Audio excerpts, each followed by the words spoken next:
c'est rien, c'est notre vie.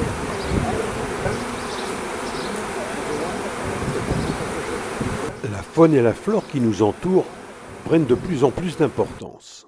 C'est à cet égard que l'Office français de la biodiversité a développé à l'échelon national les atlas de la biodiversité communale. Explication. Alors, tout d'abord, la commune porte des objectifs d'identification par rapport à des actions de mise en avant de la biodiversité sur la commune. L'atlas de la biodiversité communale, donc l'ABC, constitue une des premières parties, une partie importante.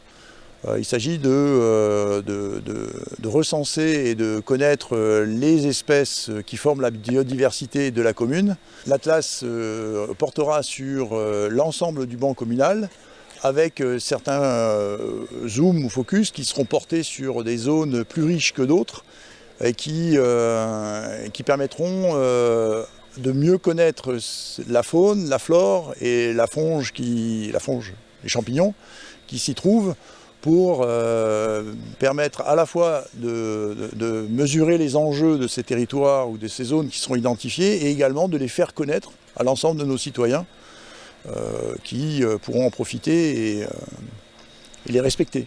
On ne peut pas mener ce type d'atlas et d'action sans partenaires. On a de nombreux partenaires qui sont des partenaires qui agissent au quotidien dans le domaine de la biodiversité et de l'environnement.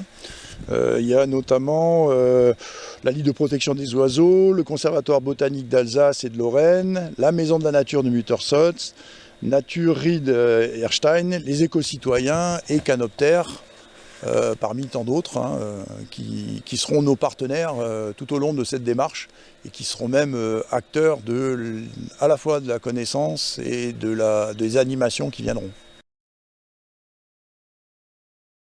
L'Atlas de la biodiversité, ça repose en, on va dire, 3 étapes, 3 parties.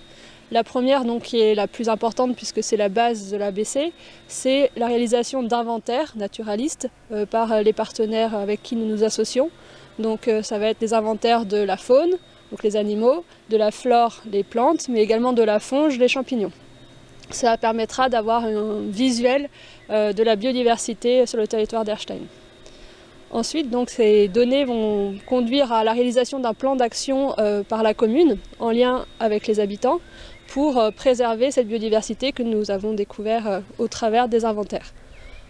Enfin, et c'est aussi une partie très importante qui durera pendant tout l'Atlas de la biodiversité, c'est toute la partie animation, sensibilisation auprès de tous les citoyens, donc les habitants, mais également les scolaires, éventuellement aussi les entreprises, au travers donc d'animations, d'ateliers, de parcours, mais aussi la réalisation d'enquêtes participatives avec toute personne intéressée par le sujet.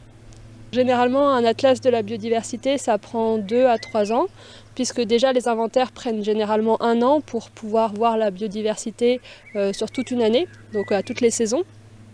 Et donc le calendrier, l'année 2023, c'est un peu l'année de préparation. On voit avec les partenaires les animations qui auront lieu les années suivantes pour vraiment décliner une programmation plus importante en 2024 autour de la réalisation des inventaires qui auront lieu à ce moment-là. Enfin, en 2025 est prévue la réalisation du plan d'action, une fois tout cela réalisé.